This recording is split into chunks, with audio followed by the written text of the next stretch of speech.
அவரை காண்பேன், இப்பொழுது அல்ல, அவரை தரிசிப்பேன், சமீபமாய் அல்ல.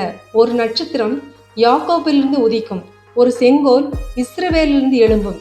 இவ்வாறாக என்னாகமம் 24:17 கூறப்பட்டுள்ளது. இந்த தீர்க்க தரிசனம் இயேசு கிறிஸ்து பிறப்பதற்கு சுமார் 1400 வருடங்களுக்கு முன்பே சொல்லப்பட்டது.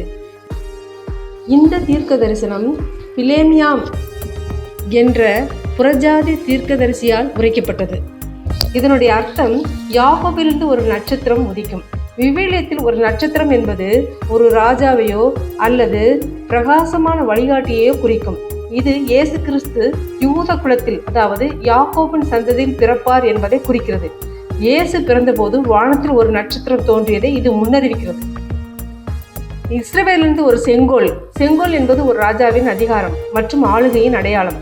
இயேசு கிறிஸ்து வெறும் மனிதராக மட்டுமல்ல, நித்திய அரசாட்சியை செய்யும் ராஜாவாக பிறப்பார் என்பதை இது உணர்த்துகிறது. இப்பொழுது அல்ல, சமீபமாய் அல்ல.